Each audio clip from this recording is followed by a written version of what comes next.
On this episode of Ideas, I talk with Eric Barker about his book, Barking Up the Wrong Tree, the surprising science behind why everything you know about success is mostly wrong. What a terrific book it is. Listen to this episode, go buy the book. You'll enjoy it, I promise. Probably only got to about 10% of the questions I had for him. It's that good. All right, here we go.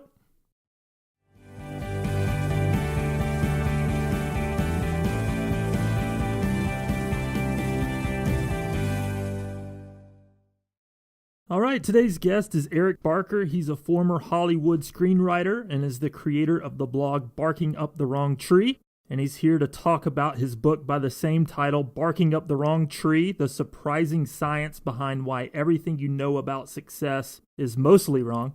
Eric, thank you so much for coming on the show. Oh, it's great to be here. And I mentioned that you have a blog by the same name as the book. But my first question, I just want to ask, how did it all start with the blog? I myself started with blogging, and that was 10 years ago for me. So I just kind of want to know, your book came out last year, and just the journey from blog to book. What did that look like for you? I started out the blog kind of as just a little experiment and quickly kind of morphed into me looking at studies of social science. And it was really interesting because I started to see that, a lot of things that we believe are confirmed, but also a lot of things we believe aren't, necessarily the case or are only sometimes true. And I'd been doing the blog for a number of years, and I was kind of thinking about the next step was, and a lot of people have been saying to me about writing a book. And so for me, it was kind of a natural next step. And I had been looking at just so much research for so many years that to try and draw a lot of it all together, because I've had a very unconventional career myself. And it seemed like a natural kind of thing was to look at those maxims of success we all grew up with. So the idea of, nice guys finish last, and it's not what you know, it's who you know. And to kind of actually look at those and then look at the research and talk to experts and see, are these maxims that we've been raised with actually true? Are they actually verifiable? Are they just pithy sayings that get passed around? Or maybe they were true in the past and they're not true now. So I just kind of went down the rabbit hole and looked at the research, talked to the experts to get an idea of, whether these maxims of success are true or when are they true, and to put together much more of a 21st century vision of what these ideas of success that we should have are. And this book is amazing. I mean, I'm not just saying that. Like, I was reading it and I actually turned to my wife and said, this is probably the best book I've read in years. And so for listeners listening in, I can't recommend it enough, because we hear all of these things, like you said, the winners never quit, sayings like that have been passed down for generations really and aren't true.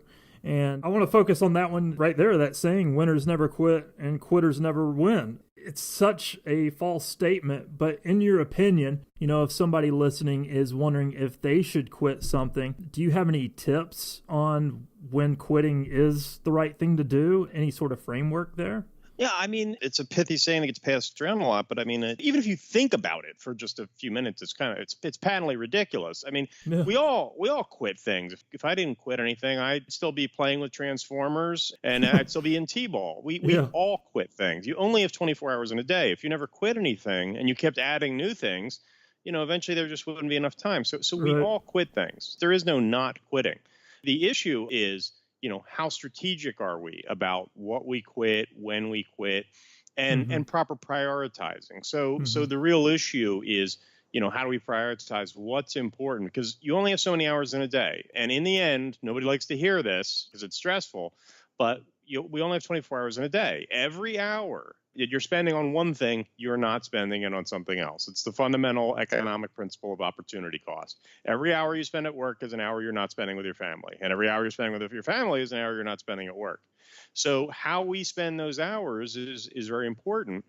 And what that means is, in terms of success, what contributes to your success, and I don't just mean financial success in any arena of life, it's those hours. You only get 24, and if you're putting them in one bucket, you're not putting them in another bucket. So the issue is strategic quitting is really valuable, to say, I'm not going to do X because Y is much more important to me. And so first and foremost, it's really about identifying, your values. What's important to you, what's most critical. And of course, that can vary, that can change. It's flexible and it's personal. But first and foremost, it's kind of like what's important to you right now, what's going to be important to you in the future. And, answering those questions so that you can prioritize and devote the most number of hours to the thing that matters. So first and foremost, it's really about, realizing what's important to you, what are your goals, and part of that, where do your skills lie? What is the best thing for you to be doing given your natural gifts and talents? It's about much more than following your passion per se. It's meeting where all those things connect. That's really good advice. Would you say that there's a bigger myth that in your research really stood out to you besides the winners never quit myth? I mean, there's a number of things. I think which ones are biggest is probably a more personal thing in terms of what people believe. But Sure. kind of the meta myth that I deal with in the first chapter of the book is this kind of one size fits all vision of success, which just isn't the case. I mean, That's good. obviously, it's like we need to be able to communicate the idea. We need to share some sort of an idea around what success is as a culture. So it's sort of natural that it would coalesce around something, but we all have to realize, and also school pressures us into all being evaluated on the same subjects the same ways. But we need to step aside from that, realize that in the end, it's a personal definition of success. It's what matters to you, and that we all have different gifts and talents. And if you're not 7 feet tall, then you're not going to be playing in the NBA. And if that's your vision of success, I'm sorry. Yeah. And so you really need to think about where your strengths are. There are going to be some things that you're naturally better at than other people, and there are going to be some areas where you're not going to be. And so really thinking about what is going to be success for you, that's really important versus kind of accepting this one size fits all, because it's not going to be the case. As I get into in the book, some of us are very introverted, some of us are very extroverted, some of us are very studious and really good at school and abstract problems. Others of us are more craftsmen who like to work with our hands or deal specifically with people.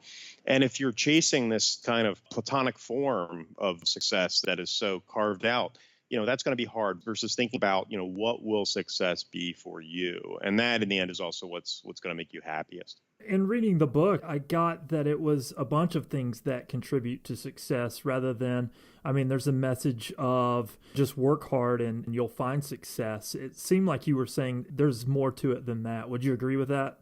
It's not just hard work, right? Oh, yeah. Well, it is. I'm not going to mince words. It is absolutely not just work hard. Yeah. If you're in Los Angeles and you want to get to New York, and you're driving north, driving twice as fast is not, you're headed in the wrong direction. Driving twice as fast Right. is not going to get you there. Well, then I'll drive 3 times as fast. It's not going to get you. If you're headed in the Right. wrong direction, just doubling down is not going to produce results. So merely working hard isn't enough, because is this what you want? Or is this as lucrative as you hoped it would be from a financial perspective? Or is this something that is actually going to bring you the fulfillment that you want? So there's that initial question. And then, like I said, there's the issue of signature strengths, which there's been a tremendous amount of research on, especially done at the University of Pennsylvania, where signature strengths are basically those things that you're uniquely gifted at. And obviously, if somebody else is naturally gifted at something and you're not, you could still be good at it, but ceteris paribus, all things being equal, you work 1,000 hours and they work 1,000 hours, they're going to do better than you are. So, realizing where your strengths lie. This is kind of the meta formula I set up for success, is the idea that figuring out where your strengths lie, because the research on signature strengths shows that beyond, obviously, if you are good at this, you're going to do well at it. But it also brings happiness, it brings fulfillment. People are just across the board. If you are doing the things that you're naturally skilled at, you're going to be happier, you're going to be more fulfilled. But there's a second part to that. The first part, knowing yourself, knowing your signature strengths. And the second part is aligning yourself with an environment that values those skills. Because a lot of people, you might be good at something, but if your employer or the company you set up as an entrepreneur or anything else doesn't reward the gifts you have, then no, you're not going to find success. And you can work 3 times as hard. Okay. If you're a great musician, but you're working as an engineer at Apple Computer, I'm sorry, Apple's a great company. You might be a great musician, but those two aren't very well aligned. So it's that issue of alignment that really becomes critical there. So merely working hard, again, because having natural talents is a force multiplier. And then beyond that, there's the issue of strategy. So no, merely working hard is not enough. And I should mention too that the way you wrote this book, I appreciated so much because you took both sides. You looked at every angle you could. And so I just really appreciated that, seeing both sides. And then the end, you kind of made a case, if you will. And in the end, you judged it for what it was and spoke the truth at the end. So thank you for the way you wrote it. That was really interesting to me. I'm guessing that was intentional. That's kind of how you write on the blog too, correct? I mean, it was very intentional because I didn't want to write one of those books where it's got one very simple one sentence thesis and then it's repeated ad nauseum for 250 pages. I kind of, and also there are things to be discussed and debated here. There are multiple sides to the story where, if you want to talk about something like, is it what you know or who you know? There's a strong case to be made on both sides. I mean, if you're an expert in your field, if you're number one, you probably don't need a network nearly as much as someone who's not as talented. And on the flip side, if you have a phenomenal network, if you can get powerful people on the phone, then you probably don't have to be quite as talented. So you can succeed at the extremes. You can succeed with either one, but most people are not at the extremes. So what do we need to know about that balance? What do we need to know about how to navigate it when you're not the single most talented person in the field or the single most networked person in the field? Because it's not black and white. Most of these things, are not black and white. And I think, a lot of books grossly oversimplify it because then it's easy for somebody to get the message, to communicate the message. But then I think very often you're not getting the full story, and that can be misleading. That's so good. I believe it was in the first chapter. I would say there was one thing that stuck out to me overall, and maybe you can speak on this too. Maybe it surprised you as well, but your research on filtered leaders versus unfiltered leaders, that really jumped out at me, that filtered leaders who came up through the ranks didn't make much of an impact, but unfiltered leaders who always broke things, sometimes for the good and the bad, made the biggest impacts through history. And I was kind of thinking back through history and really saw that point. But the leader that, I've had in mind for most of my life were the filtered leaders. And it really made the case to me that unfiltered leaders might be the better leader. What's your opinion on that after doing the research? This is research by Gautam Mukunda at Harvard Business School. And basically what he found was that there are two types of leaders, filtered and unfiltered, because for the longest time, and it was funny, but before I knew Gautam, I had seen this in the research. The research was very mixed. Some studies showed that leaders didn't matter that much, that companies, they didn't have an enormous impact. And there was other research that showed leaders have an enormous impact. And there just was these conflicting results, and there was no theory that unified all of these results. And it was Gautam's research that finally clarified what was going on. And that is that you have filtered leaders. And what that is if you look at traditional hierarchical corporation like maybe GE, to become CEO of GE, there's so many levels of vetting.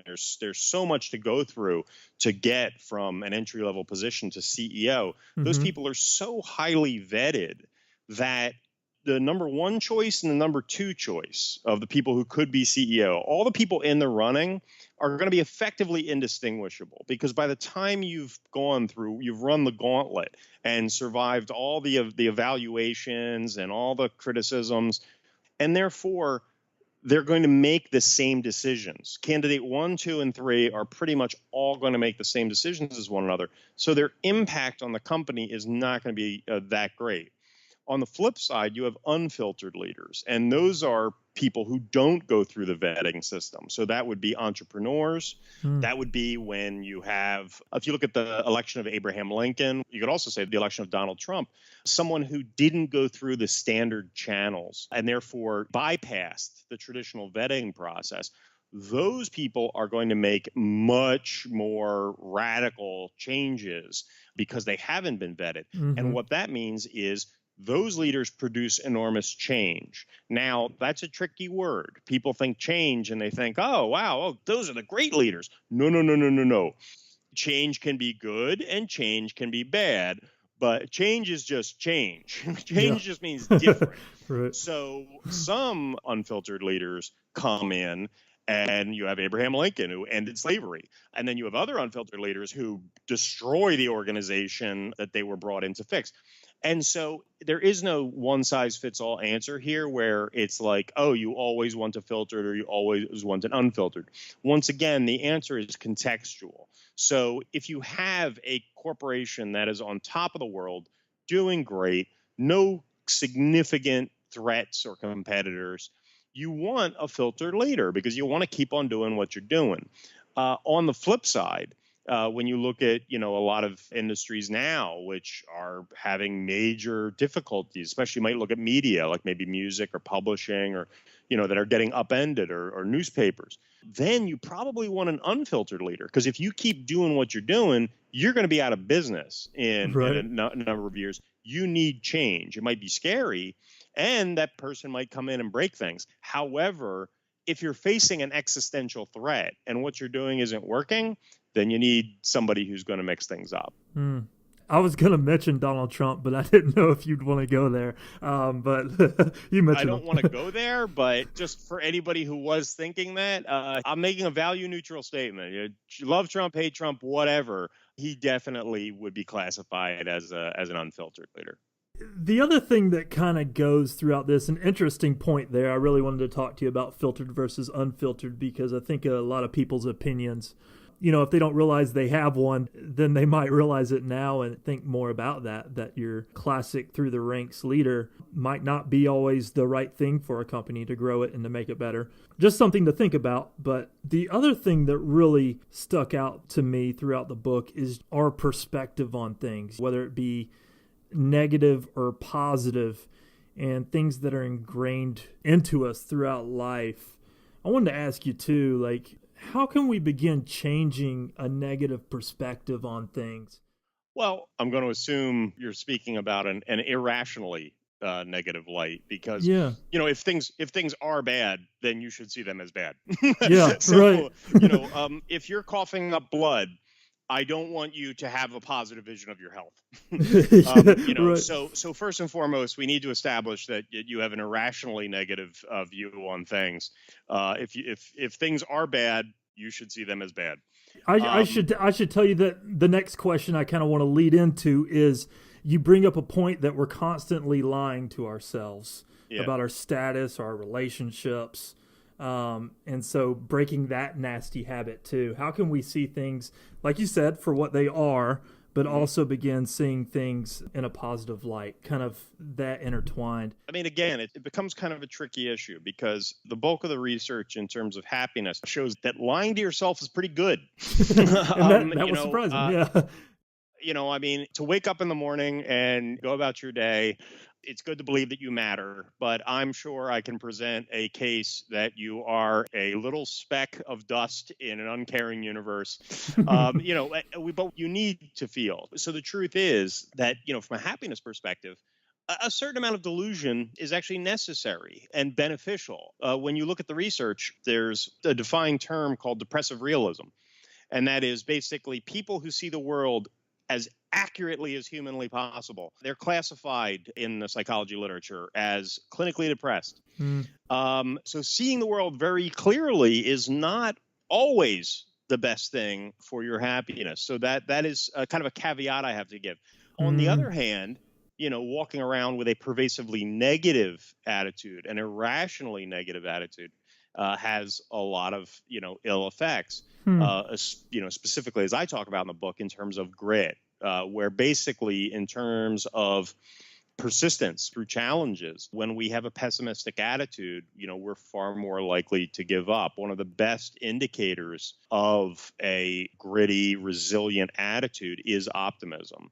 And it just makes intuitive sense that if you don't think things are going to work out, why would you persist at them? And if you do believe, hey, I'm losing now, but I know things are going to turn around. And if you're 100% sure that things are going to turn around, then you'd stick around.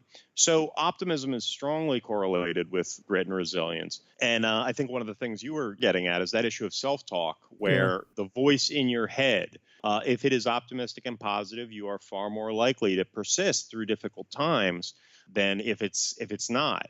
And also the issue of optimism often comes down to what Martin Seligman, a researcher at University of Pennsylvania, he talked about the 3 Ps, which is if you believe that positive things in your life are personal, pervasive, and persistent. In other words, the good things that happen in your life, if you believe you are responsible for them, if you believe they affect many areas of your life, and you believe that they will continue to go on, then you will be optimistic. I did this, it's a good thing, it's going to continue, and it's going to affect many areas of my life, then you will likely persist. However, if you believe the negative things are personal, you think it's all your fault, it's pervasive, oh my God, this bad thing is going to affect every area of my life, and it's persistent, this negative thing is going to just keep on happening, then you're more likely to give up, to give in, to quit. But again, with all of these things, there isn't a totally simple black and white answer, because there gets to a point where you're just delusional, where you're completely cut off from reality. Yeah. And if you're sitting there at the roulette wheel going, oh, I know things are going to turn around,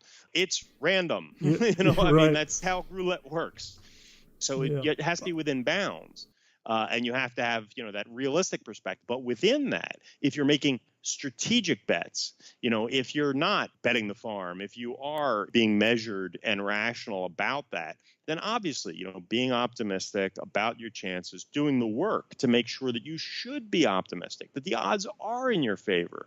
If you've done that due diligence, if you are keeping this within rational bounds, then being a little optimistic is really helpful in terms of your attitude, because we're not robots, we're not computers, we're not perfectly rational machines. That's not how we're designed.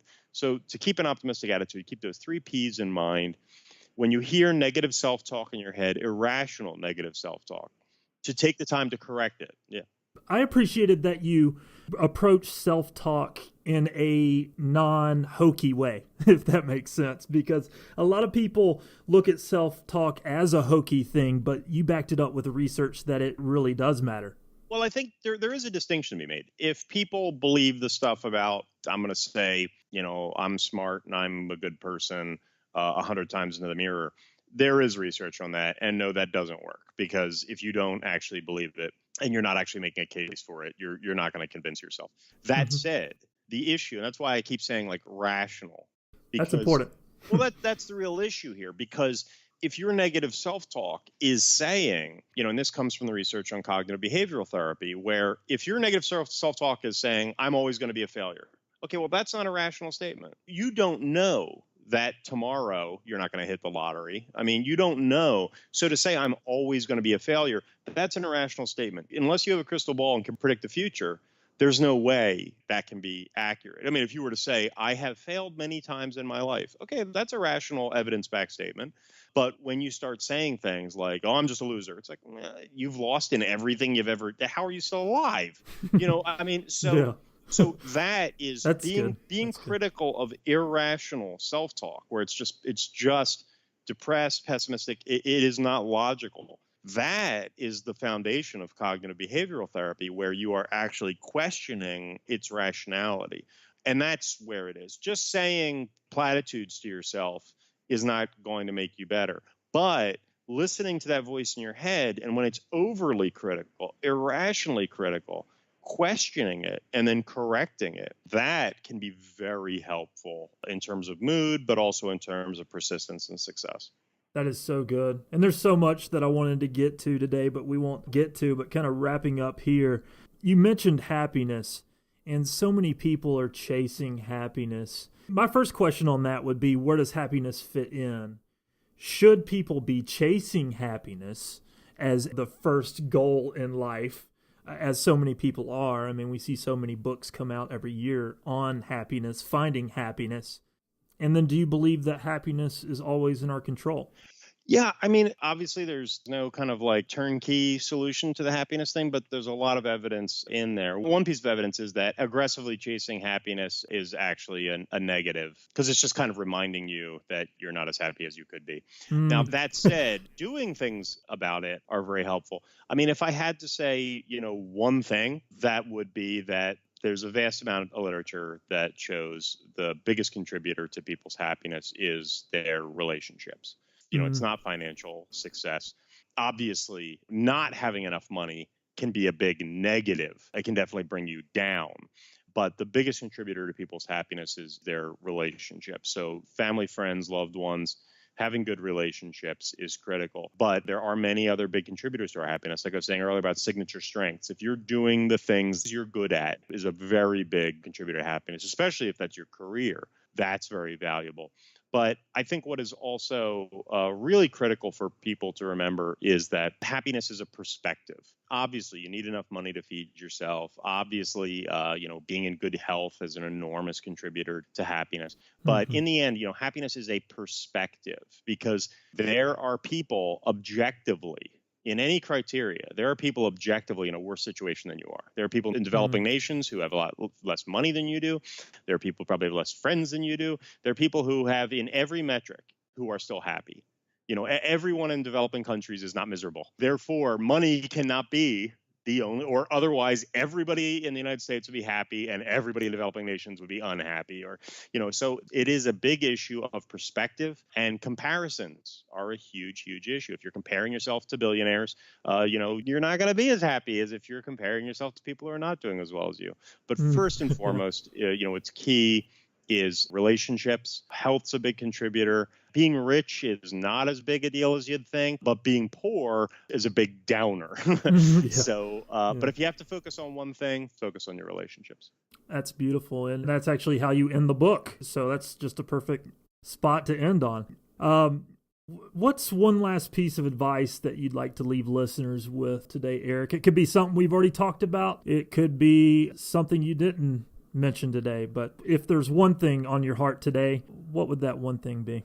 I would combine two things we talked about earlier. When it comes to the issue of success, I think it's important to remember that first and foremost, it's a personal definition. It's not you have to do with people on TV or friends or family. It's what's going to make you feel happy and fulfilled and accomplished. And the second thing I would say is that meta formula for success we briefly talked about, where if you first know yourself, what are you good at? What are your signature strengths? And then second is picking the right pond. What is an environment, a company that values those natural gifts you have? That combination is the simplest meta formula for success. Knowing yourself and picking the right pond. What are you good at? And what is an environment that respects and values those talents you have? It's good advice. I love how you put that. Pick the right pond. I'll use that in the future. Last question for you. Where would you like to send people to find out more about you and your work? The book, Barking Up the Wrong Tree, it's on Amazon and the other major bookseller. If you want to check out my blog, I do a long-form post every week talking about the latest research on personal improvement, all backed by either scientific research or by expert insight, and that's called Barking Up the Wrong Tree. My URL is a little hard to pronounce, so if people just Google my name, Eric Barker, or Google Barking Up the Wrong Tree blog, it'll be the first thing that comes up. There you go. Eric, thank you so much for coming on the show. I appreciate you taking the time. Thank you. Thank you for tuning in. I hope you got something out of these ideas. Go ahead and subscribe so you don't miss an episode.